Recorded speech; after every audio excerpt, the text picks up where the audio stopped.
Yet I will be ripped apart before I choose a side. Yet the shadow of glass beneath my feet, it cuts this godforsaken street. Why can't we make things disappear? Steal the poison from our tears. Oh, crooked crosses pinned on the wall. Slow destruction of our childhood home. High illusions, there seem no more, no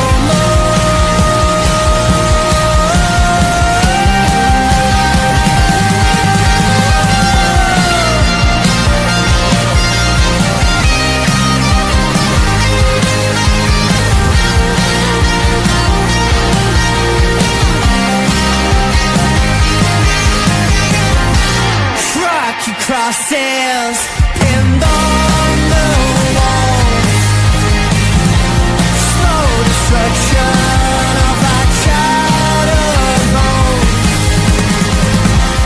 High illusions, there seem no more, no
Welcome back to another stream, guys. And we finally signed a player.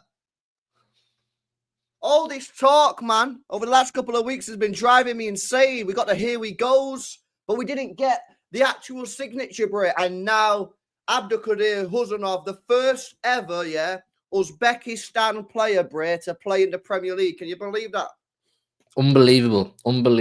And I saw a golden message here from Johnny Cohen. It's quite a bit up now in the chat. It's gone, but here it is. What is a better nickname, Uzbekkenbauer or AK-45? That's cold. That's brilliant. Uzbekkenbauer or AK-45? Chat, let us know in the chat what you're saying, man. I think it was Uzbekkenbauer. You know what I mean? And they're both cold. Yeah, they're both pretty sick, man. But yeah, listen, that first signing done. We expect another one tomorrow. Vita Hayes, and then maybe Mamouche is going to be would it be Wednesday morning, maybe Thursday? I don't know, man. They're going to do it on the game day. I'm not sure on that one, but yeah, we're finally getting players in. Now, of course, just a reminder, guys. Yeah, they can't play in the Champions League until we get to the next round. If we get to the next round, that is, of course, because we can't play. So he's not going to be available for PSG. People wondering if he's available. He's not going to be available for that one, man. But I'm just so buzzing we've got another defender in the door, mate. Because like we need bodies, bro. It's in that defense. We like look at Diaz, for example, right? Diaz got injured, yeah, and he comes straight back into the team this week against Ipswich and played the full 90 minutes. Like this is how desperate we are because we've got no players. Everyone's injured. So like people are saying, "Oh, do you reckon he's going to cook? Do you reckon he's going to like be cooking on gas?" It's like I don't really need him to be cooking on gas. I just need him to be a competent defender and and be available and be fit so I can rest some fucking players like Gvardiol, who's dying on the pitch because he's not had a rest, you know? I'm not even looking at these new defenders or any of the new players really, but mainly the defenders, and saying you need to know all the intricacies of where you like the ball playing aspects of it. You know what I mean? Like triangles and the lines you need to make. I'm just saying, look, they're both really young lads. The race guy and Khusanov. Just be good at defending and be available. That's literally it. You know, like I think you hit the nail on the head when you said Diaz coming back playing 90 minutes, Ake out again. I haven't seen John Stones, you know, these kind of things. It's super, super frustrating. And they're the kind of things that would really put a spanner in the works for any potential success, whatever your version of success is this season may be. It's just not having players available, bodies available. And I mean, he hasn't come and, you know, done any badge kissing or any, like, I'm buzzing to be here. He's come in, no smiles. He's here to break legs. He's here to steal souls. Bro, he's here to steal souls. He's here to break legs. He's not here to you know, fist pump or any of that jazz. This guy, he looks every bit of an old school center half, and that's great. That may be his best attribute, but the club have clearly seen some footballing ability too. So that's something we're going to get to enjoy watching develop. So I'm excited for the kid. I'm excited for us. I think, bro, we're starting to look at a new era of Manchester City defense now, you know, with Kyle Walker exiting imminent. You know, the future of John Stones, you don't know. The future of Nathan Ake, you don't even know. You know, there's a couple players that you're not certain. They're brilliant players in their own right, but you just don't know where they're going to be in 12, 18 months' time. And now we're bringing in these fresh, hungry young lads who the club have clearly done thorough scouting reports on and identified these guys as the kids who are going to bring us forward. You know, they're going to be like the fact that they brought both of them in for now, for January. None of this, you're going back to where you came from for 6 months and we'll see how you get on. And when you get, you know, after your 6 months back with Lens or wherever, you might go to Girona or you're at City. You're going to be training at the CFA this week. And Khusanov already has. You know, it's hit the ground running. It's start to get yourself familiar with the style of play, get yourself familiar with the city, with the stadium, with the players, because you're in it now. You're here. This is it. And that for these young lads, it's now time for them to build the platforms for themselves to be the next Ruben Diaz, to be the next John Stones, to be the next Vincent Kompany. Saw someone saying he's Ramos regen. Who fucking knows? None of us know. But these kids, man, they have unbelievable opportunities now. Unbelievable opportunities to come in and go, boom, we're going to help rebuild this team and we're going to get the club back to winning ways. That's exciting. And as a fan base chat, that should gas you the hell up. You know, you got your big name, Marmouche, big name. Obviously, be gassed about that. But young, hungry centre halves who City have done their due diligence on, you should be gassed. You should be excited. I think it's really interesting. You know what it is for me, bro, right? I look at this and go, we could have signed Mark Gueye from Palace for about 60 million quid. Now, I know Chat will go, no, you couldn't. You could, because he's got, what, a year left on his contract or some shit like that. So you probably could have got Mark Gueye out of Palace for like 60 mil. And he's a proven player in the Premier League who played really well for England in the Euros. Yeah. And he's only 24 years old. Yet, for some reason, the club have decided not to go for someone like that who is pretty proven at this level and has huge potential. Let's be honest, Mike Gueye's got huge potential to become like an elite level player. And instead spend a sizable chunk of money, £30 million or £33 million to be precise, for a guy that's played around 24 matches for Lens. Now, you could look at that. There's two ways of looking at that, right? We're being reckless and naive. And that might be one. Or the other one is that, like you kind of said, is that they've scouted him a lot during this period when he was at Lens and have seen enough already to basically believe that this guy's going to be fucking mega. And you know, you've got to go with that. You've got to go with that one rather than the first. And well, you have to, because I think the board and the scouting system have earned enough credit in the bank for us to be under the assumption that they've done serious background work and due diligence on these players. Because look, if we were a club that had a bad track record in recent years of signing duds, I'd say this doesn't feel right. You know what I mean? It feels like we're about to blow a load of money on some kid from Uzbekistan that's played 24 games of football and he's 20 years of age. But we have a brilliant track record of plucking unknown players or relatively unknown players out of nowhere and making them super players. You could list off 4 or 5 right now off the top of your head. Alvarez, Jesus, even Sane to extent. Like there's loads of them that City have just done their checks on, and they fully believe in our training regime, with our infrastructure under Pep and the culture of our club. We can mold them into world class, because that's what we're looking for. That's one of the caveats that comes to signing for Manchester City. You're not coming to be a good player. You're coming with the assumption that you're going to develop into being world class. We need Champions League, basically. With Champions League winning level centre half. That's what you're coming to eventually be. Now, none of us, neither me or you or anyone in the chat, should be sitting here saying Khusanov has to be up there with Rudiger and these lads in 12 months. That's crazy talk. Yeah. But the assumption is, I like to think within 3-4 years we can start putting this kid in big conversations. That's the pressure that comes with playing for us now. That's the pressure. The reality. Yeah, no, this is the facts, but this is what I'm saying. It's like people getting it twisted. I'm completely with you. I'm not looking for Khusanov, to be like a world-class player right now. All I'm looking for him, is just be a semi-competent player and be fit and available. That's all I need right now, because I'm not being funny, bro. You don't get my starting 11 now to the rest of the season anyway, because I'm running like a mix of Akanji at right back, then John Stones, Diaz, Ake, whatever, and Gavadio. They're my sort of 5 to the end of the season. And then Khusanov can just come in and out, last 20 minutes, start here, start there, and just sort of get used to it. And then we'll decide what happens next year. You know what I mean? But that's all I just need players to be fucking available, man, because it's not fair on the other players. I've said this, right? It's not fair on the likes of Diaz. It's not fair on the likes of Gavadio. It's not fair on the likes of Manuel Akanji, right? Who are the ones that are basically injured the least in this side, yet they're just being put under this tremendous pressure of playing pretty much every single game because the other players in the side are not fit, i.e. Stones and Ake, and then obviously Kyle Walker's sort of falling off.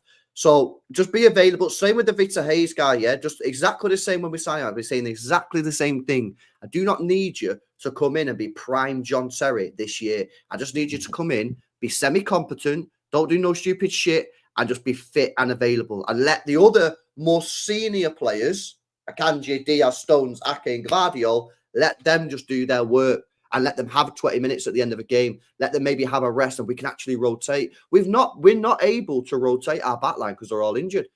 Do you know what I mean? But longer term, like you said, yes, the pressure will be, can you be a starting footballer for Manchester City? And we don't know that. Listen, if anyone's saying, this guy definitely is going to be a starter for City going forward in future years after 24 games, I think that's a little bit like maybe you're getting a little bit carried away with yourself. But listen, I don't know if you've seen Nobbins' video that he done, but it was a very, very good video that he did. He showed and demonstrated extremely well Khusanov's sort of strengths and his weaknesses. And he did a very, very good job of that and was very balanced. And there's definitely reasons to be excited about Abdelkader Khusanov. But there's also, I'm not sitting here now saying this guy's going to be perfect from day one. I've seen a couple of people think this guy's just going to walk in and just be fine. He definitely has stuff to work on, as you'd expect from a 20-year-old who's played 24 games for Lens. But for me as well, I wanted to ask you a question on this because I've spoke about this a little bit on the channel, but I want to take your view. Do you think as well, in terms of having this rebuild, do you think that we're starting to maybe see an influence of maybe a different direction about how we're going to go in the transfer market? Because whether or not Viana's fingerprints are over this deal or not, I think Viana's got something to do with the 2 centre-backs that we're signing. But let's just say for 1 second that he's not, right? Even so, do you think maybe the club's strategy is starting to change? Because these 2 deals that we're doing here for Abdelkader Khusanov and Vita Hayes, if you would have said this to me 2 years ago, I would have said, absolutely no chance are we going to do that. Absolutely no chance are we going to spend 70-odd million quid on 2 unproven centre-backs. Yet here we are this year, and that's exactly what we've done. Do you think that maybe the club is changing its transfer strategy a little bit? I think you could even put the Mamouche transfer into that. Probably not likely to happen in January.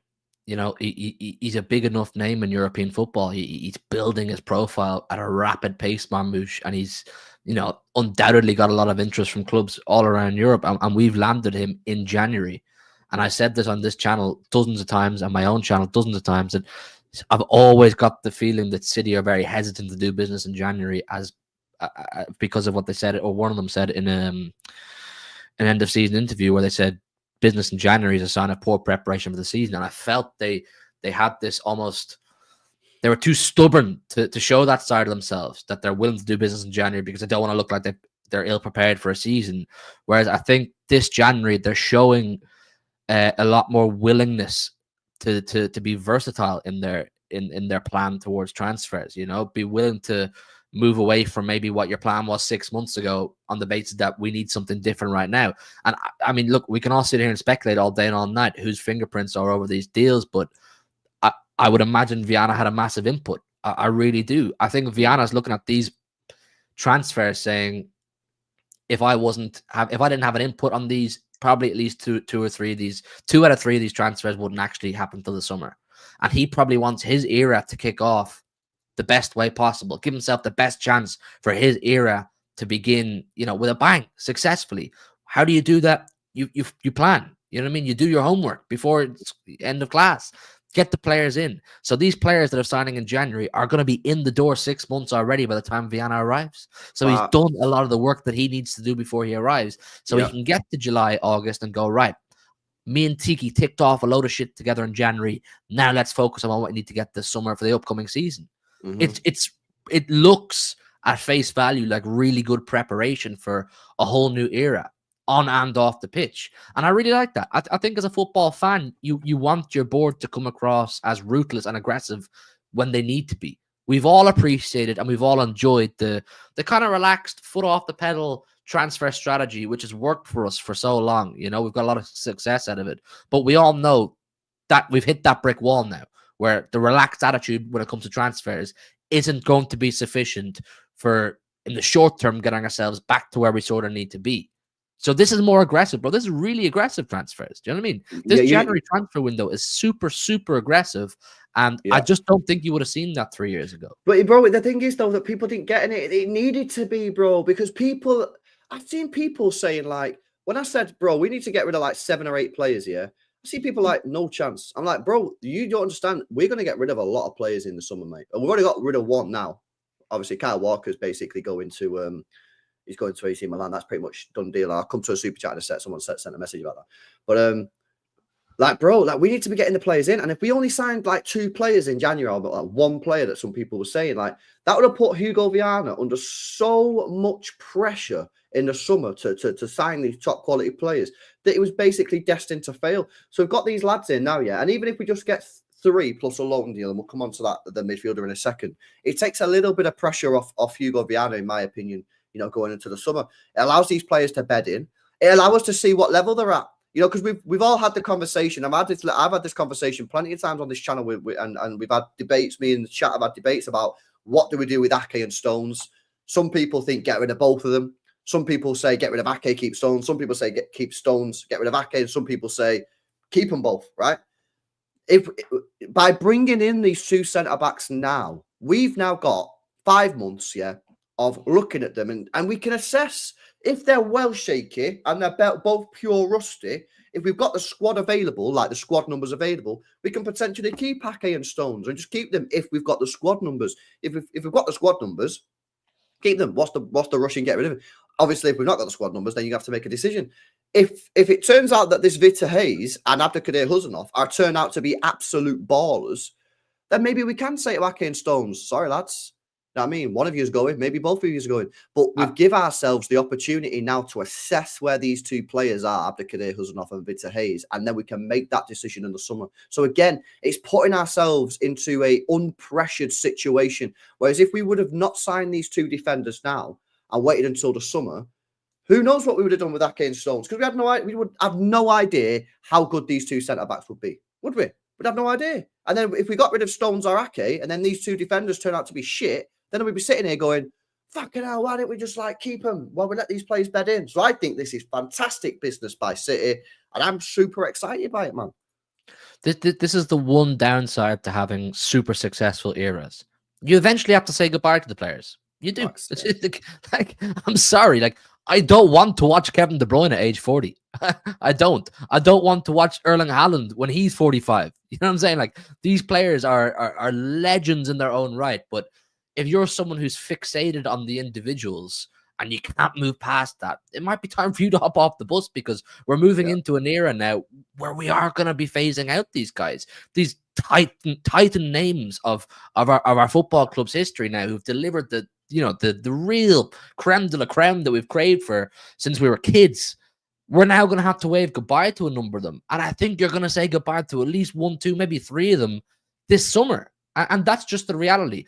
And I think for Viana, if he has had a lot to do with these transfers, these 2 boys coming in now this week or today and tomorrow, and they look somewhat decent over the next 6 months, that's going to give Viana himself a massive boost coming into the job full time in the summertime. You know what I'm saying? He's going to go, before I've started the journey with Man City, I've already had 2 decent transfers. This makes me feel good. This makes me feel secure in my job. This makes me feel like I have a good system around me, a good, infrastructure around me. There's so many positives to take from the direction that we're moving and the people that are going to be steering us the way we're moving. But as I said, we're going to have to say goodbye to some people. And it's like saying goodbye when it happens to John Stones. It's going to break my heart as much as it's going to break yours and the chat. You know what I'm saying? Everybody loves John Stones. Nathan Ake, likewise. Like that new chant that came out from the other week in Juventus, mid-chant, sick chant. You can keep Cannavaro, sick chant. The memories with these guys, like when I went to Munich away, remember we did the stream on City Extra, me from Munich. That's when we got the best football team in the world. That's when that chant came along. These are all memories. But now we have a new era, young players coming through to make their own chants, to make their own eras, to make their own legacies. That's football. That's football. Can you go again? And we're in the process of doing that. And you should be super, super, super excited, man. It's I think it's exciting. I think this is a great indication. This January is a great indication of what to expect moving forward in the summer. I would not be surprised to see a lot of outgoings, but some really exciting incomings too. I think so as well, man. I think we've only just started, man. I think this summer we're going to go mad again. And I think one of the reasons I think we're going to go mad again is how we move in this January transfer market for a midfielder. And I think that tells me that in the summer they're going to go big. But let me come to that in a second. Let me go to some of these messages and super chats, man. Big up to Anthony. He sent this before the stream started. He says, big up LB in the chat every time. As an AC Milan supporter, what can I expect to see from Kyle Walker in a Milan shirt, says Anthony. Well, bro, I'm going to be real with you, man. Like, it's not been great for us this year at all. Last year, he was a bit iffy. Some good games, some bad games. But to be honest with you, mate, like, I just say it as it is. Like, maybe he just needed to get out of Manchester and needed to get out of the country. Maybe he'll come to AC Milan with a fresh lease of life. Something to prove. Last probably big club that he'll play for. And we'll see, man. But I don't know, man. Hopefully he does well, man. I want him to do well, you know what I mean? I don't want him to leave. I'm just kind of sad that he never got to say goodbye to the fans, mate. I thought that was a bit sad, really. But yeah, I don't know, mate, because I've only got his City performances to go off, and City has been really, really bad. But like I say, maybe now he's out of the country, he's not got that limelight on him. He's got a fresh club, fresh fans. Maybe he can cook for you, bro. That's what I can say there. I love Kyle Walker, man. I love Kyle Walker. He'll always have a special place in my heart, even though it didn't end the way we would have wanted to. But Anthony, to be honest, what I'd say is if you can get him back feeling good about himself, feeling confident, and as LB said, new lease of life, you do have a terrific player in there. Like he hasn't just lost all his footballing intelligence. Like I say, if you can get him back mentally in the right space, he could be a really good Serie A player. He really could. There's plenty of English lads now in recent years who've gone over, even in their slightly older age. Ashley Young, Chris Smalling. There's a lot of them who've gone over and really, they've added their attributes in a positive way to their teams over there, respectively. So, if Milan can get good out of Walker, you'll get very good out of him. But it's what mind frame he's in. Facts. It's all about his mentality and how he's feeling upstairs. You know what I mean? That's my and yeah, he just needs to chill downstairs as well. Bill to Jordan says clean shave, win by 6. Sign Donnies. It's on ULB, says Jordan. Yeah, man. Yeah, I mean, I've explained it many, many times. I ain't explaining it again. You know what I mean? But yeah, it was a mistake. Yeah, that's all I'm going to say on that. I'll be with Jordan, mate. Go to LB says, I'd rotate v PSG and I'd go all out versus Chelsea. I mean, I completely and utterly disagree with that. I will come on to the PSG game in a couple of moments, LB, but I completely disagree with that. I will address that in a few moments when we come on to PSG. And big up to professional Martin Happy Clapper says, when is Hugh or Joe going to stream again on his channel? Big up the boys for today's stream. We can still win the league, says professional Martin Happy Clapper, which, it's sad times, but I preferred him being the Haram bot, to be honest with you. But yeah, when are you streaming, bro? It's scheduled on the channel now. Oh, shit. Schedule. What, tonight? Tomorrow, 10 p.m. Oh, 10 p.m. tomorrow. We will be there. All right, there you go. Me and Joy Boy. Both of them together. There you go. Change your name back as well to Harambot, man. You was the best when it was Harambot, Bray. It was the best version. It was the best version. I like Harambot too. Right, let me ask you a question, right, about the midfield. We've got lots to cover tonight. Midfield. City being linked with a move for Douglas Luiz. Now, apparently, City want him on loan. Yeah. Juventus don't want to do that. If it's a loan, they want an obligation to buy, or they'd rather just sell him. So, situation is this. Juventus want him gone. They don't want him. They want him gone, right? City, ask yourself the question, why are we getting a loan? And this is why I think we're going to get a big player in the summer and they're going to go big. I think they've identified the player that they want, but the player either refuses to join now or basically it's too big of a deal to do in January, right? So they just say to themselves, well, we need someone, which they do. City just going, let's try and get Douglas Luiz in on loan just for 5 months, get that top four secured, yeah? And then we'll make their moves in the summer. That's what I think that's what I think City are doing. That's what I think the strategy is, bro. Because otherwise, if they wanted Douglas Luiz legit, why would they just not buy him? They just buy him. They wouldn't do a loan. If they wanted him like legit, they just buy him. He's only 26, and you probably get him for 45 million. The truth is, they don't actually want him, in my opinion. They want someone else, but they can't get that person now, so they're just going to go and get him on a loan and get the main guy in the summer. Thoughts on that theory, bro? I think it's a good theory. I think it's a strong theory. And I also think it's probably a win-win. It's a win-win, or at least win minor loss, because maybe it probably is correct that it's the case that they don't want to buy him now, but you're getting a test ride, aren't you? Do you know what I mean? You're getting 6 months. What happens if Douglas Luiz does come up to us on loan, and all of a sudden we're going, right, Douglas Luiz is actually, he's found life again. He looks great in the Premier League again. He's really suiting playing under Pep. You've had your test ride. You can then go in the summer. Maybe we do want to buy him, and that's an avenue you could explore. But it's obvious that a short-term solution to get us between now and May or June is paramount. It's absolutely required. And there's not many names you can go out there and say, we'll buy you or we'll loan you. Your pool is kind of small as of right now. So you have to kind of work with the deck of hands or the hand of cards you're given. Would you rather Douglas Luiz on loan on what I call a test ride, and you see how it goes for 6 months, and you can all talk and assess again in the summer, or get no one and keep looking at Kovacic, bless him, doing a great job, but you can't rely. It's not fair to rely on him between now and May, and potentially Gundogan. I'm taking Douglas Luiz for 6 months, and I'm saying there's not a lot to lose. There really isn't a lot to lose. You're not going to spend much money on his wages. You're not going to pay much of a loan fee, and you're getting at one point a Prem proven player who City obviously admired a lot at one point, and it didn't work out for the visa reasons. There's more to be gained than there is to be lost, as far as I'm concerned. And if you supplement that with the other business we've done, Race, Khusanov, Marmouche, Douglas Luiz, all of a sudden the squad in general looks a lot more full. There's a lot more bodies there to help out. The place will be feeling a lot better. The players who have been there, since the start of the season feel a lot more supported in general, and there's less weight on their shoulders. I think it's good business. I'm not saying he's the killer. He's what we need, but it's no harm in seeing. There's no harm in trying.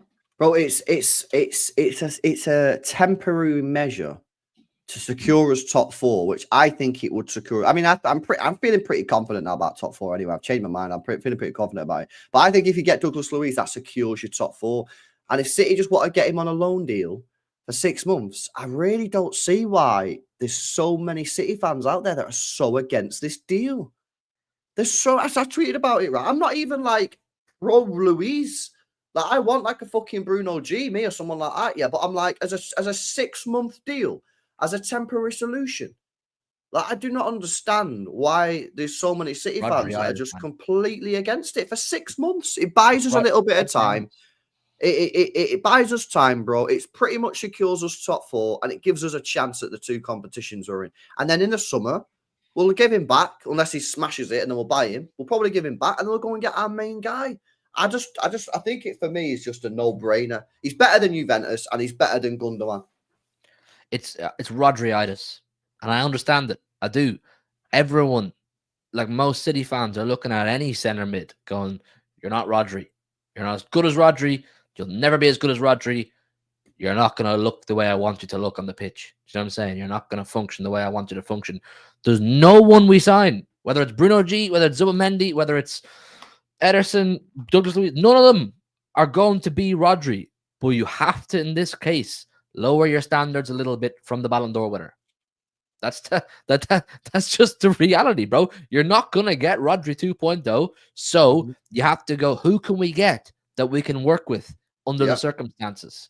Who can we get that we can bring in and with a decent level of confidence? He can do a job. We might gain even more than we thought we were going to. Like I say, there is a world where Douglas Luiz comes in and he sets the place alight, and we go, wow, that was really fucking good business. And by May, you're going, get Douglas Luiz full time.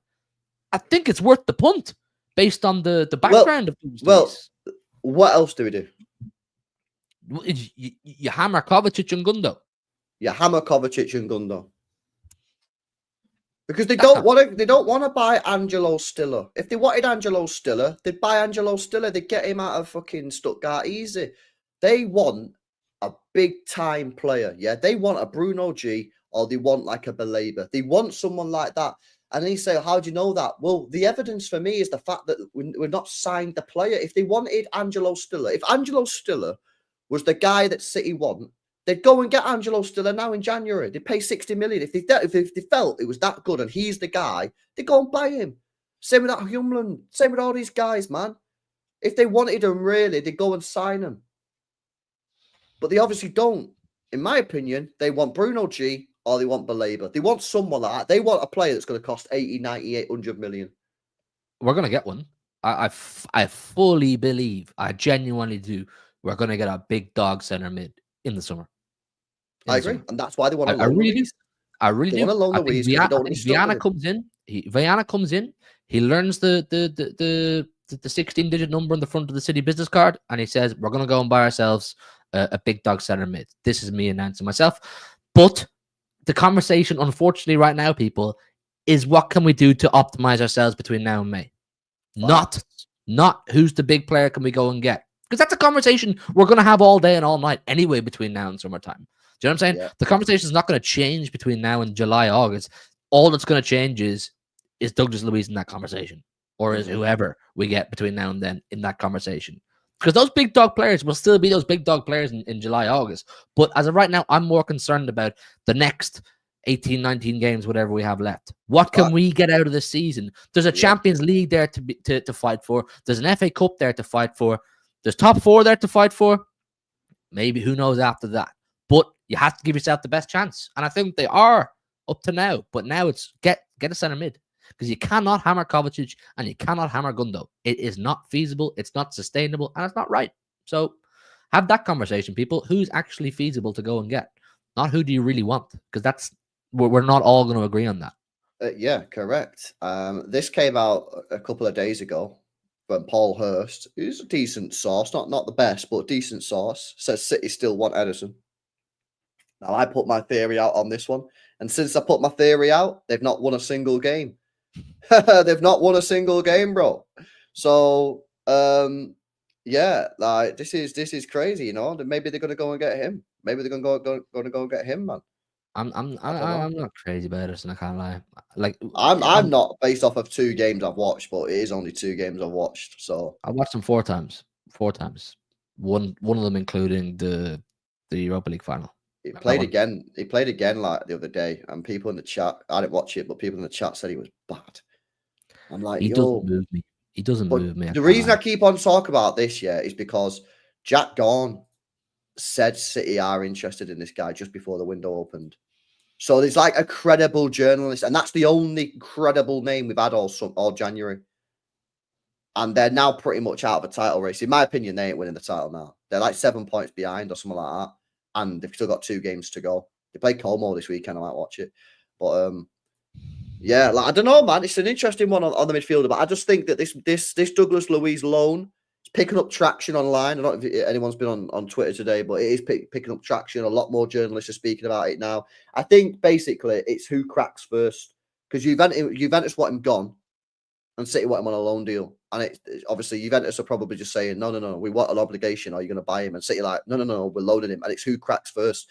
If anybody else is involved, if other teams want Douglas Luiz and are willing to put an obligation into the deal, then I'd imagine that we're not going to get him, because Juventus will probably just say to Douglas Luiz, we're not loaning you to City without an obligation to buy, when there's these teams, that have got that are happy to do the loan deal with an obligation, so you can go to them or you're going nowhere.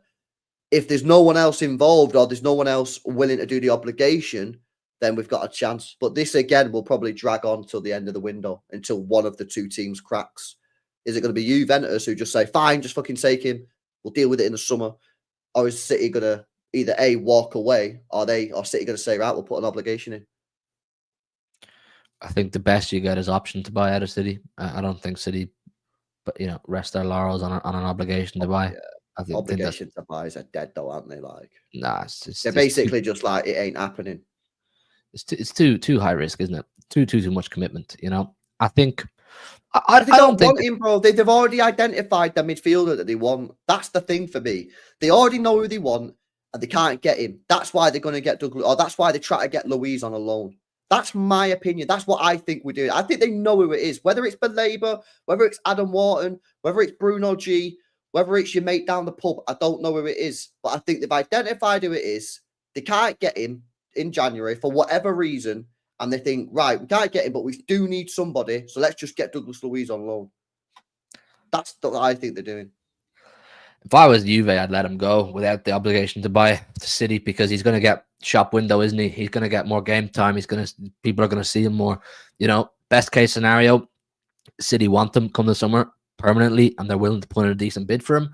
Worst case scenario, he's had more game time. More clubs have seen him. Down a level or 2 from City, more clubs will probably want to buy him anyway. So it's about getting the guy on the pitch. If he's not on the pitch, there's very few clubs are going to come in and, or not as many anyway, are going to come in and say, we want Douglas Luiz. You're getting him off your wage book. You're putting him out there for exposure, not for your team, because you clearly don't want them. I don't see the difficulty, but obviously Juventus would feel differently, because they clearly just want him off the book straight away. In their ideal world, they just sell him right now, don't they? Like, permanent deal. They want him right gone, man. They don't want him there. They don't want him there. So what I'm saying, Bailey, I'm saying this one. I don't know if you heard what I'm saying, but I'm saying it's who cracks first. So I don't think City want him permanently. I think City want him on a loan, but Juventus don't want to loan him. They want him gone. So I think it'll drag out, and I agree. I think it'll be deadline day. I don't know if you agree with me there or disagree. I don't know. But we'll see on that one, man. Who knows what's going to happen with that? But we're definitely getting someone for me. We're definitely getting someone. Smash these likes up, people, if you've not done so already. Get these likes up, people. Big up to Off Meta as well. Says City will sign Cambiasso. Nah, we don't sign Cambiasso to January, mate. Mate, soon as I seen that rumour come out, it stunk of a summer deal, bro. Yeah? Fucking Tiki was doing Zoom calls with Juventus. I'm like, bro's doing a Zoom call, bro. Like, fucking go to fucking Turin, mate. You know what I'm saying? Try to lock it up. Like, we're going to discuss whether it's going to be a January or summertime deal. It just stunk of a summer deal. So I do think we're going to get him from reading the shit, but I think it'll be the summer deal, bro. I think it'll be the summer deal. Okay, here we go, right? Here's my next question. I spoke about a little bit about this yesterday on the panel show, right? But I want to have a proper conversation about this year. What do we do with Kevin De Bruyne, bro? Bro, what do we do? And let's not do the whole keep him on reduced wages, because I don't think he accepts that. I think you've got to give him the contract that he's already on, right? Or you got to let him go. What do we do, guys? Oh, because I flip-flop on this. Same. Week on week. 1 week, I'm like, nah, you got to let him go. The week after, I'm like, he's still our best player. How we let him go? He's still our best player. I think for me, I wait until maybe end of Feb, And if he stays fit to the end of Feb and he keeps playing like he is now, I give him the extra contract. I give him the deal. Well, you can't let if he keeps playing like this until like the end of February, bro. So like he's proved it for like a period of time. It's not just like a 1-2 week thing. How can we can't get rid of him, man? But at the same time, I think you then need to buy your Kevin De Bruyne replacement this summer, which is what I've said for years. And I say this for years. I said you need to get the Kevin De Bruyne replacement in the year before he leaves. So whoever that is, don't know who it's going to be. Get him in as well. Oh, it's such a hard one, man. I lean towards keeping him on the same wages, another 1 year, and keep it rolling. I do. I know I preach a lot about letting players go at the right time, but there's some part of my brain telling me to make an exception on this one because he's still performing so well, because he's such a critical player, because he's such a big personality, and he can really help with that transition of new players coming in. You know, he's gonna be key for players like Marmoush. He's gonna be key for players like Khusanov and Hayes, and undoubtedly the more attackers that come in. There's going to be a big transition this summer, and I do believe you need to keep some of the core and some of the big players to help that transition if they're up to it, which he is up to it. But I do get your point. About, can he sustain this level to the end of the season? I'm not saying to the end of February. I want to see to the end of the season. If he's going to have a role in the squad, I want to know that he can, last the length of a season or last the remainder of the season. I lie with keep him. I think he's too important. And he'd be too much to let go. Because we're already expecting to let go of 2, maybe 3 key players or big names. I would keep him. I would. I think he's still got lots to offer. Yeah, I'd give him another year. And I'd buy a player. I'd probably, I'd look at, and I think he's playing right now, actually. Baena. Is he the Villarreal kid? Yeah, he's playing right now. They're winning 4-0. He scored, actually. He scored today. I'd potentially look at Baena if you can't get Wirtz or Musiala, which I don't think you're going to be able to do. I mean, I'd throw bank at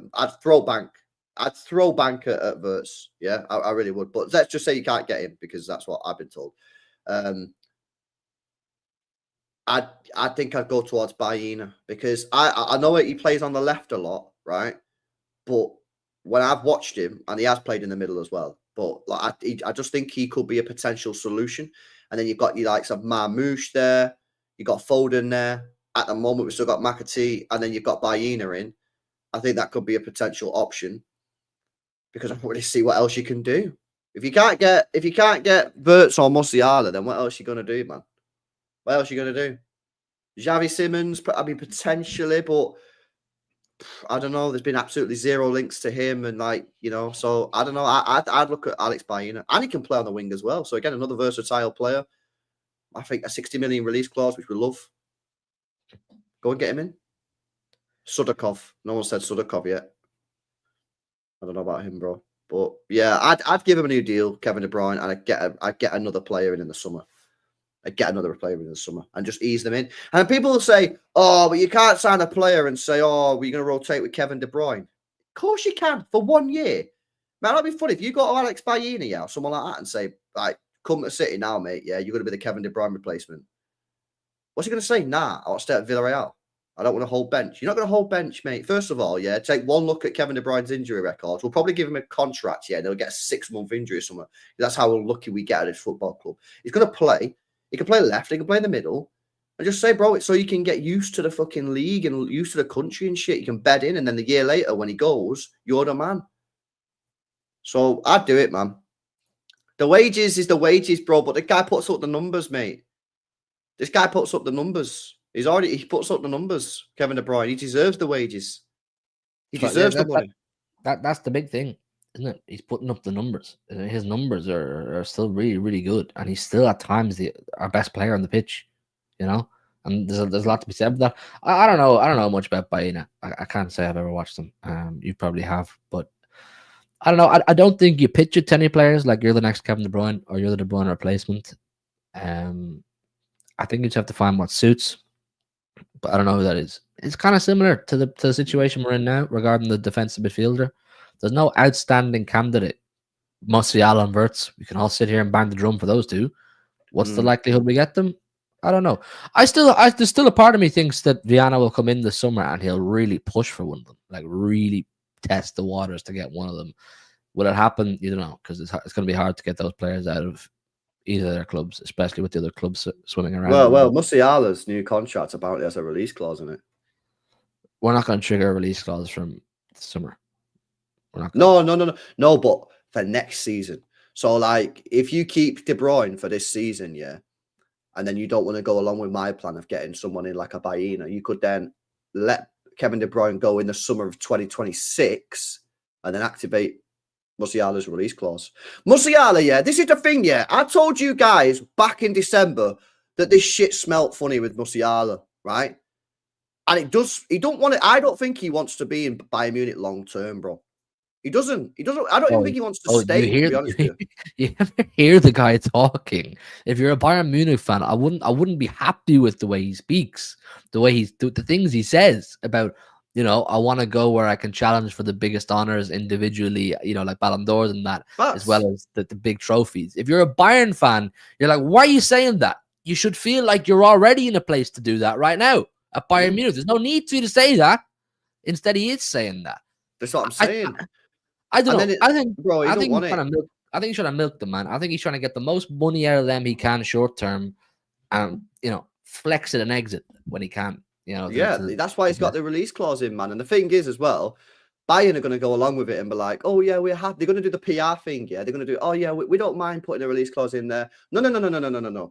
You got no option but to put the release clause in there because the bros run the contract down to a year. If you don't sign the contract, he's getting off on a free in 2026. You've got no choice but to go along with the release clause that he suggested. Because if you don't, he's leaving on a free transfer, mate. £125 million player right there, going on a free. So this is the thing, yeah. I recognize the PR chat, right? And I've seen the PR in December when I told you it was all fucked. When he said, oh, they all came out of Germany, mate. Yeah, it all come out of Germany. In December and that November, December, all come out of Germany saying, oh, yeah, he's agreed the deal. It's all done. Everything is finished. I was like, oh, that's not good. And then a week later, it was like, yeah. He just wants to wait until after Christmas until he signs the contract. And I went, BS. Absolute BS. This guy's only on 90 grand a week. Yeah. 90 grand a week because he's still on the first contract he signed. He's still not got the upgrade. These guys are apparently offering him 300 to 400 grand a week. And he's saying he wants to wait after Christmas to sign a contract. That is the biggest load of PR, the biggest load of waffle I ever seen. And I told the chat, I said to the chat in it, guys, I said to the chat, that is BS. Yeah. And then what? 2 weeks ago, just after the new year, there's now going to be a release clause in the contract. I was like, yes, mate. And it's still not signed. Still not even fucking signed a contract. So I don't think he wants to stay at Bayern Munich long term. He's probably trying to work out whether he can manufacture a deal this summer, i.e. to Barcelona, Real Madrid, or Manchester City. They're the only three clubs I think he'd go to. Really? That's the only three clubs I think he'd go to, right? I don't think he'd go to Liverpool. Maybe he would. Who knows, right? But let's just say that them three clubs right now are the three top clubs that he'd go to, right? He's probably getting his agent to speak to them three clubs and said, can you get me in the summer? And obviously Barcelona probably can't because they've got no money. Real Madrid don't really need him. Plus, it sounds like they prefer Wirtz if they would get anyone, but they don't really need him anyway. Maybe City are going to get them. And if City say, listen, mate, we do want you, but it's going to be in a year's time because we've got Kevin De Bruyne for one more year. What's the best thing he can do? He can sign a new contract, which stops him leaving on a free transfer, which stops Bayern Munich getting screwed over. He gets a 400% pay increase, yeah? And he gets a release clause, which guarantees he can leave and Bayern Munich can't do shit about it. I'm just saying, yeah. I just think I've been on top form this last month with predictions, with theories, and this is another LB theory. I don't think the guy actually wants to stay at Bayern Munich. I think he's just biding his time. And I think he will either leave this summer if those three clubs can't get him this summer, or he'll leave the summer after on a release clause. You don't want to be there, bro. You don't come out and say that about the Ballon d'Or if you don't want to. You don't say that. Oh, what a bit of club where I can win the Ballon d'Or. You don't say that, man. But you don't say that. If you want, you'd say, I'm going to stay here because I want to win the Ballon d'Or and I believe I can win it at Bayern Munich, so I'm going to stay here. He come out and went, I need to be at a club where I can win a Ballon d'Or. Basically, this ain't the club I can win a Ballon d'Or at. And then he sees Rodri win a Ballon d'Or at City. I'm just saying the facts are the facts. To present the facts, you do. I like it. I like it. Perfect. I think he's onto something, I'm chat. cooking, bro. I've been cooking for a long time, mate. Yeah. Chat. If that don't deserve a like on the stream, I don't know what does, man. He's cooked up there, you know. That's a big prediction, a big theory, but none of it sounds stupid. None of it sounds like it's irrational or wishful thinking. All of it could very, very well be true, and that's something we need to hold on to, chat. So hit the like button. I think I'll be cooked right there, you know, chat. I do. And I like it. And Lou, no, you are right. I didn't predict a single one of these signings, right? However, I did predict that we would make more than 2 signings in January. When I was sat here with Martin on Tone on the Friday show, and they sat here and went, we're only going to sign 1 player, max 2. Yeah. I said, no, we're not. We're going to sign 3, maybe 4. And I was right on that. Yeah, I reckon I'm right on the Ederson thing. I think City do want Ederson from Atalanta. I think they do want Ederson from Atalanta, and I think they'll try and get him from Atalanta. I've been right on my score predictions recently. I've been cooking. I don't know what it is, man. 2024, 2025. Bro, I'm feeling some kind of way, Bray. I don't know what it is, man. Mystic egg, you know. The egg is back. The shave has happened, yeah, by accident. And the egg is back. And you know what it is with the Mystic Egg guys from the back in the day? It was the predictions were moving mad. Bro, only real ones remember the tinfoil hat as well. Remember that one, the tinfoil hat saga? Only real ones. If you were there for the tinfoil hat chat, let us know. But I think it's a good theory. And probably a few things have to go our way to get that to come into fruition, but I don't see why not. I think if this, you know what, if this rebuild for City over the next 2 windows, including this one, goes good, and the trajectory seems linear again, you know, and things start to look like City are coming properly back again, it'll push Musiala further in the direction of us, you know. For us to want to attract these players, you're going to need the rebuild to be good. It's going to need to be successful, or else you're going to end up like Man United, aren't you? You're going to be rebuilding constantly, and you're not really building anything. And no one really wants to come good and proper. So look, there's a lot has to happen between now and getting Musiala. But I saw a good question in the chat from Iron Guardiola, and I would like to ask you your opinion. If it was feasible, I don't know how feasible it is, I would be up for it. James Maddison. You're taking a piss, right? No. You gotta be. This has got to be like comedian humor. Wahali, I'm not taking the piss. Bro, you do not want James Maddison at Manchester City Football Club. I think he's a terrific footballer, terrific playmaker. He's just at a poison chalice right now. No. Bro, he's at a dump of a football club, a total poison chalice. He went to the wrong place. Nah, you're baiting us, innit? Why are you trying to bait us? You try to get me clipped up or something? What are you trying to do? What's your aim? Please put forward an argument as to why you wouldn't want James Maddison. Bro, how long have you got? Bro, talk. Don't tap your watch. Okay, so all right, let's talk. Yeah, let's talk. So, not consistent ever for a full season. Never was at Leicester. Never has been at Spurs. Something going on, I think, with his attitude or something, because there was all them rumours when Southgate wouldn't pick him. Yeah, that basically the guy was a bit of a problem or had an attitude or whatever. That's why Southgate never picked him. He's gone to Spurs, who play mad attacking football, and he should be, yeah, even though they're trash, he should be the player in there that thrives.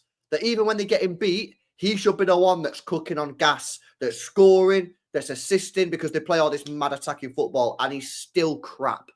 Can't get in the England team, anywhere near it. Nah, you winding us up, innit? Bro, what the fuck, man? What is this guy doing, mate? Nah, I'm sending you to prison, mate. Get out of here, bro. You're wrong, You mate. go in prison. You go in prison, and you're getting named and shamed. Oh, I saw I am Guardiola say in the chat, and I went, I'm gonna ask LB this because I know it's gonna get a mad reaction. Who asked that question, man? I'm gonna time him out. Who said that? I am Guardiola. I am Guardiola. Bro, you getting timed out the chat, bro. Yeah, you come here with an absolutely horrendous. I am Guardiola. There you go. Oh, there he is. I would just keep McAtee because he plays like Madison. Okay. I don't think it's as crazy a shout as that, but I wouldn't take him. I think it's ridiculous. I don't think it is. Bro, about 12 months ago, you wanted James Madison.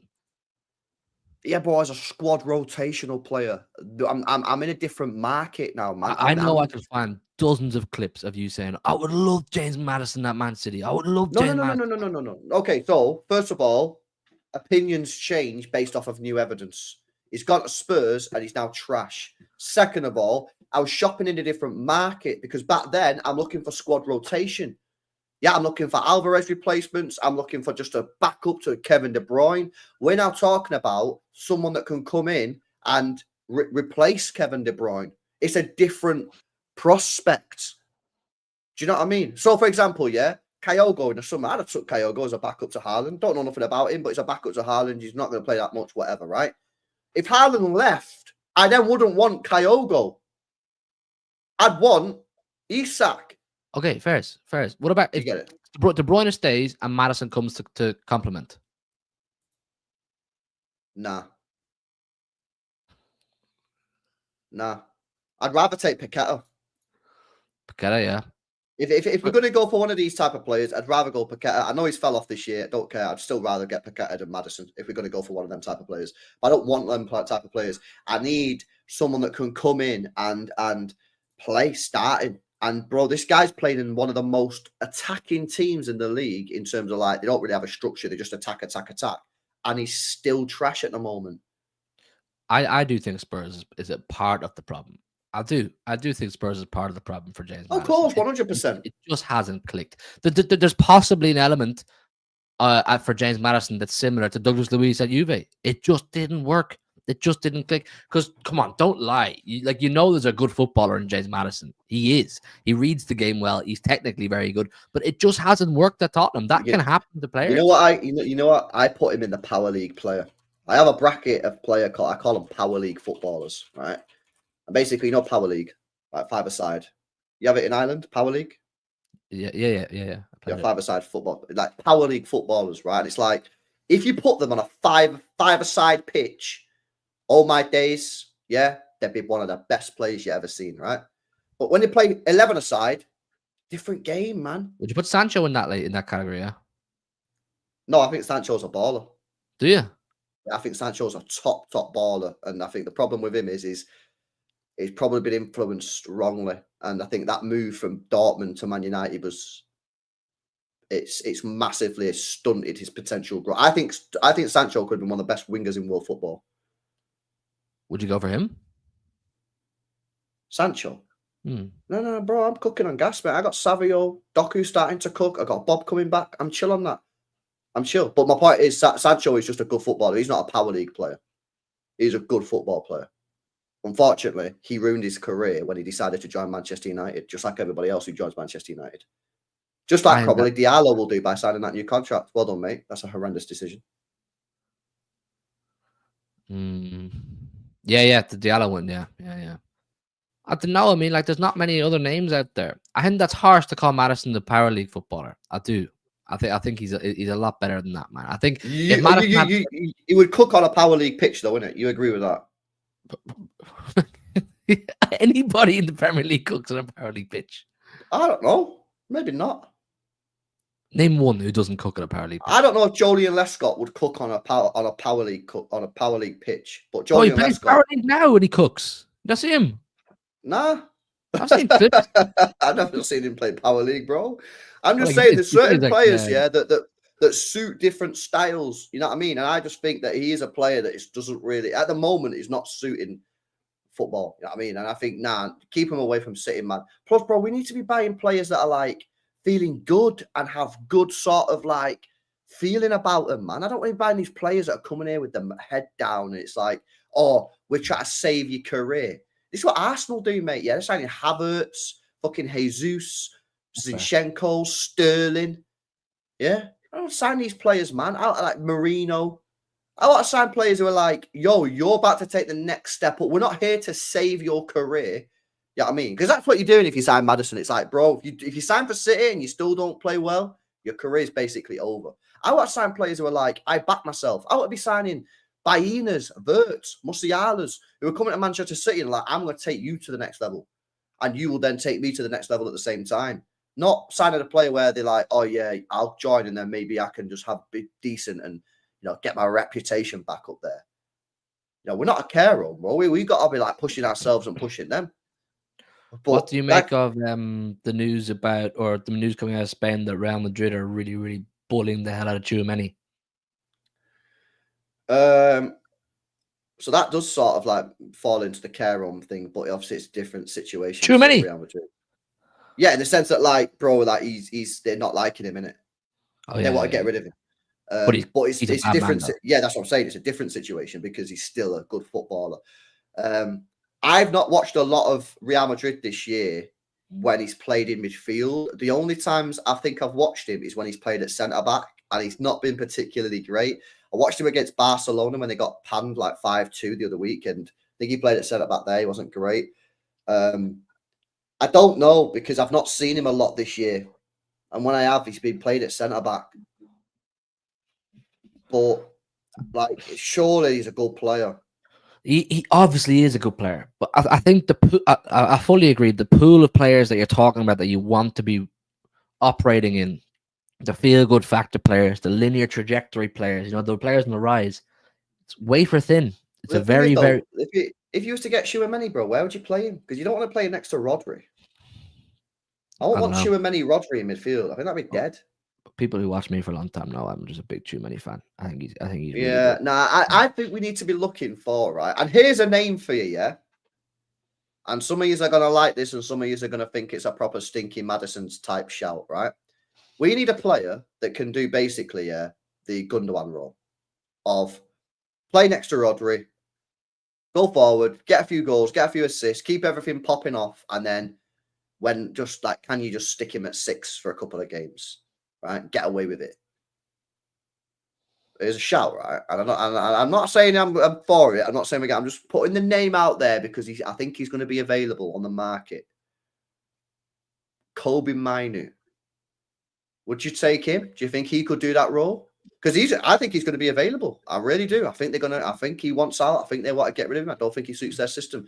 Do you not think that he could do that Gundogan role really, really well? I think he could do that Gundogan role really, really well. I really do. Now, I have a little bit more question marks about the 6. Don't know if he could do the 6. But when Rodri's back and you put him next to Rodri and say, do the Gundogan role treble year, I think he could potentially do it. But I do have massive concerns over the 6. I'm not sure he could do that. All right, chat. Just yes or no. I want to get it up.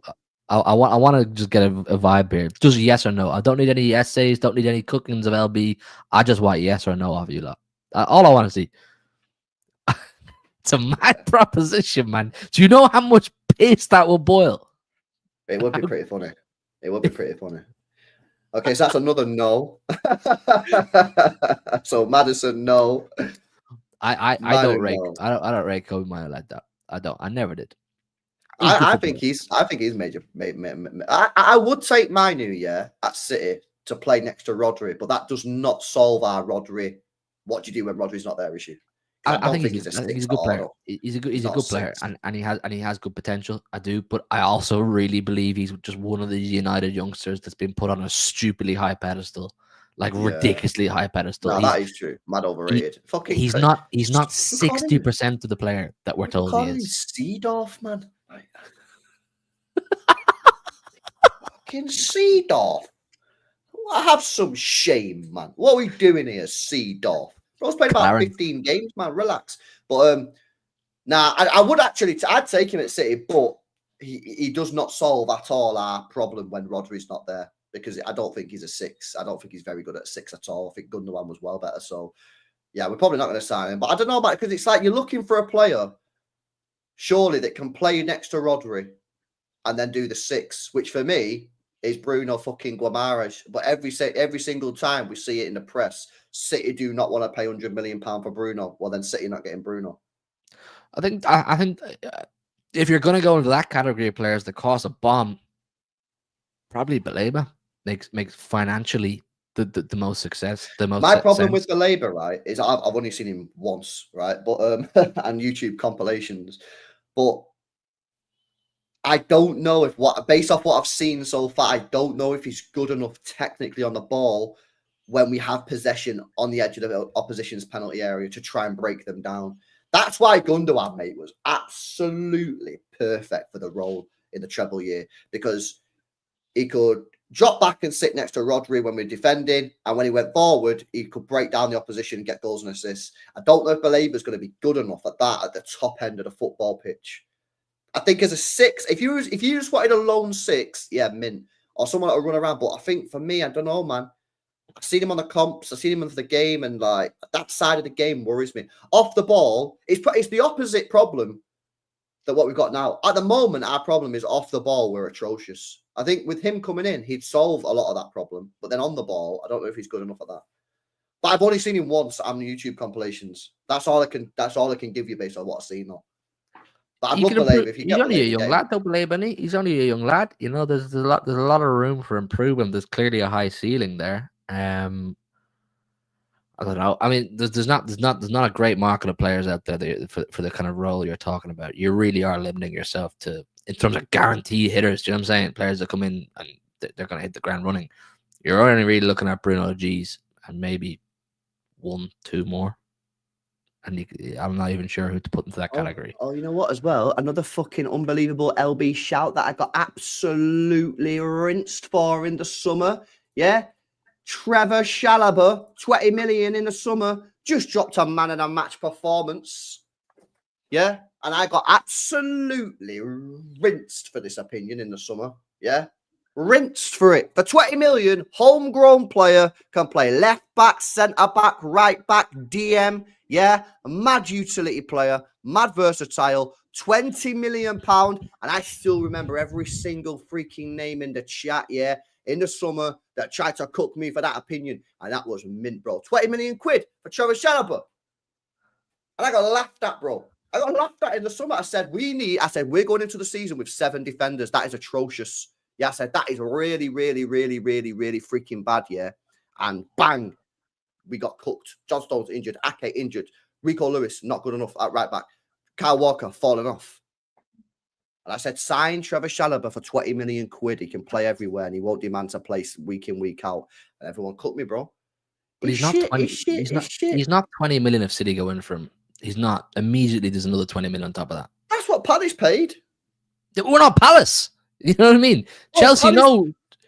Chelsea know we've got bags. Chelsea will put a premium on top of his head, say, Man City want him. Nah, we'll mate. Put money. You, bro, we should have signed him, mate. He's mint. He's a mint player. He's so underrated. And the thing is, if we would have signed him, yeah, he wouldn't be demanding to start week in, week out. He can play anywhere across the back line. And he's 20 million. And he's homegrown. I don't know. Yeah. I'm just not telling really you, mate, yeah. If these Abdelkader, Khusanov and Victor Hayes drop biblical stinker and hook performances, chat, I'm gonna be saying to these chat, yeah. Not only have you paid an extra 13 million quid, you could have had a Trevor Chalobah, mate, for 20 million homegrown. I'm never gonna let this live that down, mate, because this was a mint shout. And when I got cooked for it, I was like, fairs, I'm getting cooked. And then he turned out to be class for Palace, and now he's just dropped a man of the match performance on his return. Look what you've done, chat. Look what you've done. I'll be real, man. Yeah, the chat don't go ball, man. Honestly, I got to educate these guys on a daily, bro. I'll be real. Built Up Honey says, my dream signing, Bruno G. Well, I think City want him, but they just don't want to spend 100 million quid, mate. Yeah, that's it. Come out. I've seen someone post it. One of the aggregators posted it saying, yeah, they don't want to do it. There is more news again coming out. City want to spend 65 million on this Cambiasso, who can play midfield. But I just don't think that is that's going to happen this window. I think that's going to be a summer window, man. I think it's going to be a summer window. It doesn't seem like City are pushing too hard to get it over the line this side of the end of the season, does it? Yeah, no, it really, look, they probably look at it that they got the two lads in, Khusanov and then the other fella who can both fill in at fullback, if needs be. Yeah. That'll see us through to the end of the season on the fullback side of things and give cover with centre half. So I don't really think it's a priority either. If I'm being totally honest, I'd much rather the time and efforts were gone into getting a midfielder. Just being out straight, but I don't know. We'll see. I've never watched Cambia, so I don't know. Have you done a watch along? No. I'll do a watch along if I start to believe that we can get him in January. But at the moment, I don't think we get him in January. I think Renners is right. Is that Renners there? Good to see you, Renners, if that's you, man. Sid, you're busy. Renners, man. I think Sid, you're busy. I think Tiki ain't taking flights that you're in because he's busy making phone calls elsewhere and taking flights elsewhere. I think he's putting his priorities where they should be, in the center of the pitch. That's just bottom line. I think we have sufficient cover as of right now to get us to the end of the season regarding the defense. Got Marmoush in, gonna boost that attack nicely. Doku's playing brilliant. He was excellent last night against Ipswich. Savio's shaping up nicely. Do you think that was Doku's best performance in a City kit, bro? Back in the sec? Easily. I think Doku was absolutely. He looked. Do you know what, man? He looks like he's really refined his game. I think he's really starting to refine his game. And that my issue with Doku was never I thought he was a bad footballer. I just thought his decision making was dreadful at times. Taking on too many players at once, passing when he doesn't need to pass, not passing when he should pass. I think he showed a lot more maturity. His game has matured. But chat, I'm telling you, the overall attack, I'm quite happy with right now. Foden's found form. De Bruyne is playing well. Haaland's finding form. Marmoush has come in. Don't give me the Ipswich. It's Ipswich pipe down. We're in no position to be sitting here saying it's Ipswich pipe down. We are in a position right now where we need to start to be seeing improvement from our players. The players need to start looking like they're shaping up. The morale's better. For me, bro, I think that the morale of the squad just looked a lot better. They looked like they're playing with more happiness, more confidence. There was a bit of a bit of oomph about Manchester City again, which was missing because we have shown glimpses of playing nice football, and then the defense would let us down or the midfield would let us down. It looked like, as an actual unit, everybody looked like they were happier again. And I do think that's it's as a result of the off the pitch stuff. The Pep new contract obviously did a while ago. Haaland big contract.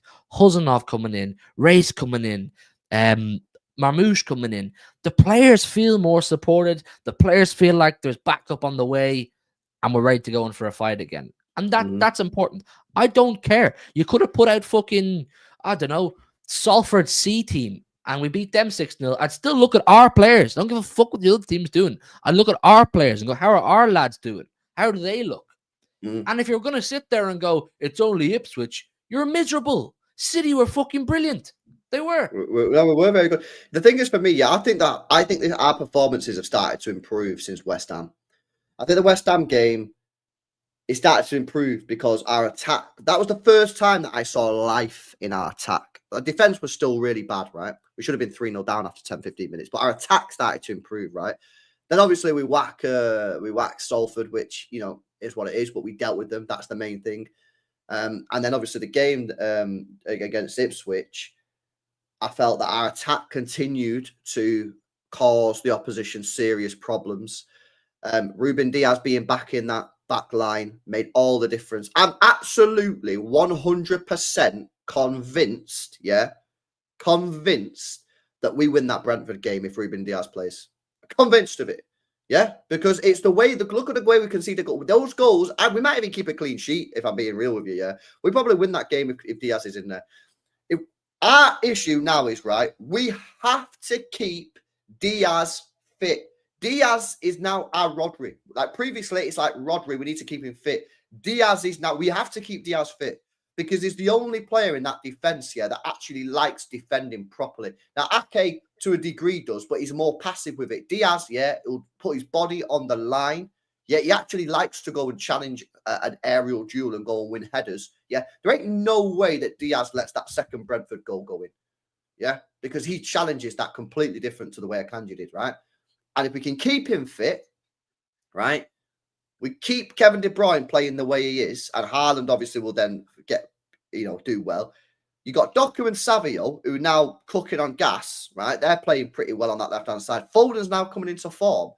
All we need to try and do is stop being so horrendously bad in midfield off the ball, and we're a very good side. And I've been saying this for a long time. We are not a million miles away from being a very solid team. But we're at the same time, yeah, we're far enough away that if things go against us, it can be really bad, like we've seen in previous games during this run. So I think we're starting to improve. I thought that was quite interesting, that Kovacic and Gundogan thing. I did call it before the game, even though the chat said I didn't. I did say it could work. I'm not sure it's a permanent solution. And I don't know what I'd do against PSG, bro, in that midfield. I don't know whether you go Gundogan and Kovacic again. That's a bit of a scary... Like going from Ipswich to PSG is a bit of a scary thought. But I'm well excited for this PSG game, bro. I'm so excited for this PSG game on Wednesday, bro. More than you can believe. Because for me, if we can get out of there with a point or a win, that's 7 games unbeaten, you know. 7. Yeah. And this is where I disagree with LB with the super chat before, who said he'd rotate the team against PSG.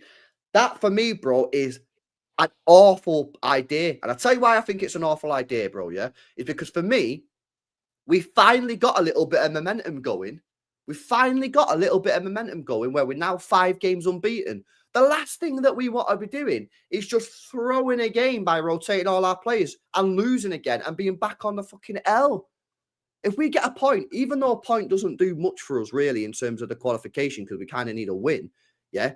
You draw the game, you're then going into the Chelsea game, 7 matches unbeaten, and you've just proved that you can not get cooked off PSG. I think for me, yeah, we got to take this PSG game so seriously. And if we can get a draw, I'd shake your hand right now for a draw. 100% I'd take your hand right now for a draw. Keeps us unbeaten. It puts it on a one-on game against Bruges, beat Bruges into the playoffs. Yeah, and it keeps us confident. It keeps the momentum going into that Chelsea game. We cannot lose against PSG. We've just got to try and take a draw all day long. 100%. It's one game at a time, isn't it? And at the moment, we're in a good position with one game at a time. You know, the players during even the successful seasons were always talking about how it was never what's the end goal. Like, obviously, the end goal will be there, but how to get there, it was one game at a time. And all of a sudden, you know, a little spark turns into a fire. You know what I'm saying? And then the momentum really begins to build and something starts to happen. This is the big test now, isn't it? In this run of unbeaten games we've had, this is the one where you may, if we were to win the game, you maybe could turn around after that game and say, we've turned the corner. You know, if you were to win it, you could say we may have turned the corner here. You know, 7 unbeaten, beat PSG, new signings have come in, and all of a sudden you're looking at Manchester City in a totally different light to the way you did, you know, 3-4 weeks ago. And then you roll into Chelsea, and all of a sudden you're starting to fancy yourself a bit against Chelsea and going, if we beat them, we're really, you know, back at it mentally. Because I think you're right. Quality-wise, the squad isn't a million miles away from being a really good team again. It's about mentality and feel-good factor and the players feeling good about themselves again. And I think, you know, a big conversation around that is the captaincy, you know. Where does that go next? I don't know, have you spoke about it on your streams or your videos recently? But I'd like to open up dialogue about that. I think it's time to just cut out this bullshit of giving it to the oldest man in the squad. Agreed. And give it to Ruben Diaz. Yes. Say you are the captain now. Yeah. You get that meme up. You are the captain now. You give him the armband. You inaugurate him, and you say you're going to be here for the next 7, 8, 9, 10 years, and you are the captain. Not, you know, Gundo's the oldest, De Bruyne's the oldest. He'll be gone in a year. Next captain steps in. It's time to get a captain who's actually leading the club. So that's what I want. That's what you want. That's what a lot of people in the chat want. If Kevin De Bruyne stays, Kevin De Bruyne will keep the captain's armband, right? The point is, after KDB, it should be Diaz. Now, in my opinion, I'd give it Diaz now, right? As much as I love KDB, I'd give it Diaz now because I want to stop this messing around with the captain's armband. If KDB stays this summer, he'll probably be the captain going into next season. I'd give it Diaz. But I just want Diaz to be the next captain because he is the guy, man. Now, people say Rodri. Don't have a problem with Rodri in terms of being actual captain. My problem there is, so I do have a problem, really. My problem there with Rodri being the captain, yeah, is that I already think he's overworked as it is. And the last thing I want to be doing is giving him more responsibility by putting him as the captain. So for me, and also I'm a bit old school, man. When I was growing up, all the captains were basically centre backs. You had a couple in the midfield, like Roy Keane and that. But the majority of the captains when I was growing up, like the majority, yeah, were defenders. You only had probably like a few, like Shearer, I think was a captain. Roy Keane was a captain. You had a few others, but like I like my captain being a centre back, mate. Like John Terry, yeah, fucking Vincent Kompany. You had obviously Vidic at United. Man, I like these fucking solid leaders at the back. I'm gonna put my body on the line, and if you're not doing your job, I'm gonna go sick at you, mate. Yeah. So it's probably gonna if KDB stays, then I would love them to just bypass that bullshit now of just giving it to the longest serving. I agree. I'm with you, man. And I don't think De Bruyne needs it. I don't think he really wants it. I don't. I think both De Bruyne and Rodri, for different reasons, don't need the captaincy. I don't. I think Diaz is more likely to stay fit than De Bruyne, first of all. He's more likely to play more football. He's more likely to be on the pitch more frequently than Kevin De Bruyne. And he's just a more natural leader. It's time you could get a natural leader that the whole club can look at for years as he's our club captain, not he's our current club captain. You don't want current club captain. You want our club captain. The only thing for me about the KDB thing is I personally believe that Kevin De Bruyne is the best City player of all time, right? And if he could captain the side to a Champions League win or a Premier League win, I just think that would be so sick, man. That's romance, brother. That's romance, right? It is. But I put my hands up. I am definitely a football romantic, man. 100%. Like I got giddy for Gundogan in the summer.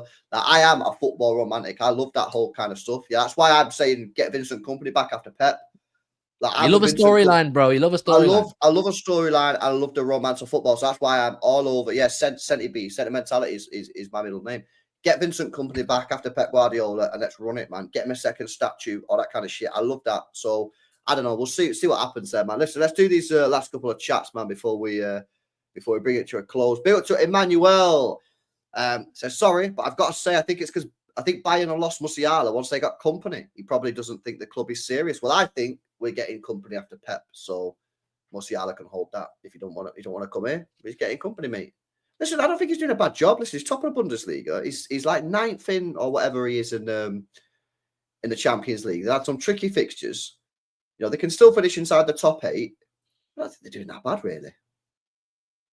I don't think there's any reason for Stick to be fired a Kompany right now with Bayern Munich. If they have an embarrassing early exit from the Champions League against someone in the playoff that they should really beat, you probably start talking about it then. If they fall off Bundesliga wise, yeah, you could talk about it then. But as of right now, he's doing what he needs to do. Well, they'll win the Bundesliga, man. 100% they'll win the Bundesliga. Once he wins the Bundesliga, that's the main thing for him. You know what I'm saying? I'm checking it now. Yeah, they're 4 points above Leverkusen. Nah, they've done it, man. They'll win that league for me. Yeah, big up to Emmanuel, bro. Yeah, maybe you're right. Who knows? But we're gonna get Vinny after Pep. So do you believe that? Do you really truly believe that? I think basically Kompany's on trial, and as long as he doesn't shit the bed at Bayern Munich, he will be the next Manchester City manager, 100%. Do you not think there's a part of the company that doesn't want to risk his legacy? Nah, mate, he wants it bad. Trust me, man. Vinny Kompany wants to be at City, 100%. And I'm game, but he's got to do the business at Bayern. He's got to do the business at Bayern. And I think if he does the business, win the Bundesliga, which he should do, right? That shows me that, like, you're not shit, yeah, because you can go in and do what you need to do. And then, listen, Bayern Munich have struggled big time in the Champions League over the last 4 or 5 years. They've really, really struggled. If he can get Bayern Munich to the quarterfinals, semi-finals of the Champions League, that's based off what they've done in the last 4 or 5 years. That's pretty good because they've struggled, man. Bayern in the last week, they've really struggled. So yeah, I think it's nailed on. Kompany will be the next Manchester City manager unless he absolutely shits the bed at Bayern, which at the moment he's not doing. Yeah, since they won it MLK, they've done shit, bro. Check their finishes. I don't think they've got past the quarterfinals. I don't think they've got past the quarterfinals once. They won it. They won it in that was the COVID year, wasn't it? They won it. Yeah, Yeah, and since then, they've not got past the quarterfinals once. They've struggled, man. And I think get Vinny in and say, listen, there's another statue on the way if you do well. See Roderick there saying he's doing well, but he's not exactly pulling up trees. There's no trees to pull up yet, is there? Do you know what I'm saying? I want to see where you're coming from, Broderick, but there's no trees to pull up. There's no trophies handed out yet. You know, See where we are at the end of the year, innit? yeah, well, if he's won nothing come the end of May, I'll say that's probably a bit. Yeah, so last year was the first year they got to the semi-finals since they won it. Before that, they'd not got through the quarterfinals. They'd really struggled. So they've not had a particularly good run in the Champions League for a couple of years. They struggled, man. And obviously, then last year they didn't even win the league. Bad, man. Yeah. And they fluked it the year before, remember? Because fucking Borussia Dortmund screwed up, didn't they, on the final day of the season when they drew? Yeah. You know what I mean? Yeah. That's the equivalent of basically City versus QPR, but we didn't actually beat QPR. We drew, and then United just shithoused it against Sunderland, you know? That's basically that. Built to PK says, rotation wouldn't have done us any good. And PSG match is non-losable, says PK. Yeah, bro. Like, listen, we got to win one of them minute against PSG or Bruges. I think one win does us. We get qualified off of one win. And for me, you've got to keep this. We're 6 unbeaten now. 6 unbeaten. If we unbeaten against PSG, that's 7 unbeaten. All of a sudden, then that's pretty decent. That all of a sudden the morale starts to change. You announce the Marmouche signing. You announce Khusanov. You announce Victor Hayes. Bang, a little bit of rumours coming out about a midfielder, and all of a sudden the fan base is cooking on gas again. The players are smiling. We cannot be throwing this game on Wednesday. And by the way, right, there's no guarantee that you'll beat Chelsea at the weekend anyway. You know what I mean? We didn't beat them last year.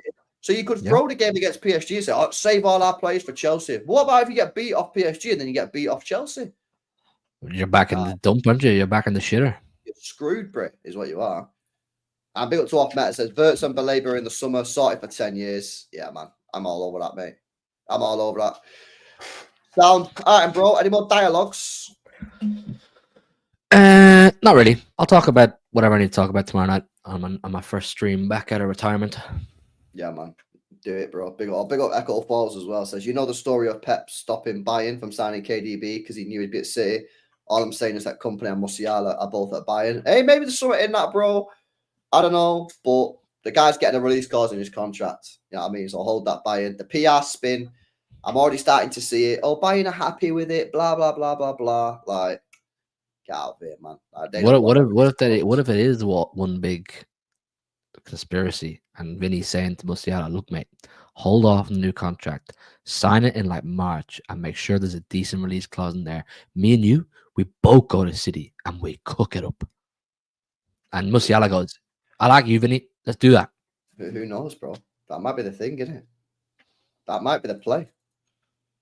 I definitely think there's something in Musiala. Like, I think something's in that. I think he don't want to be there, man. He don't want to be there. He wants to leave. But the problem is there's only 3 clubs that he can go to: City, Real Madrid, and Barcelona. That's the issue. Probably. So sign a new deal, quadruple your wages, and get your release clause in there so you can leave whenever you want. There you go. All right, big up, man. There you go, guys. Hopefully, you guys enjoyed the stream. If you did, smash the like button. Make sure you guys are subscribed to the channel. Make sure you guys are checking out Hugh's channel, HMTV. He's going live tomorrow for the first time in a while. So get on that tomorrow, 10 p.m. Lots to discuss. Transfers, PSG preview. Maybe we'll touch on Ipswich there as well. So make sure you get over there, guys. Make sure you go subscribe. Make sure you guys smashing the likes as well. But yeah, big up to you, man. Nothing else, no? Forza James Madison. Yo, get out of here, man. Get out of here. You go in prison. You go in prison. And you're getting named and shamed.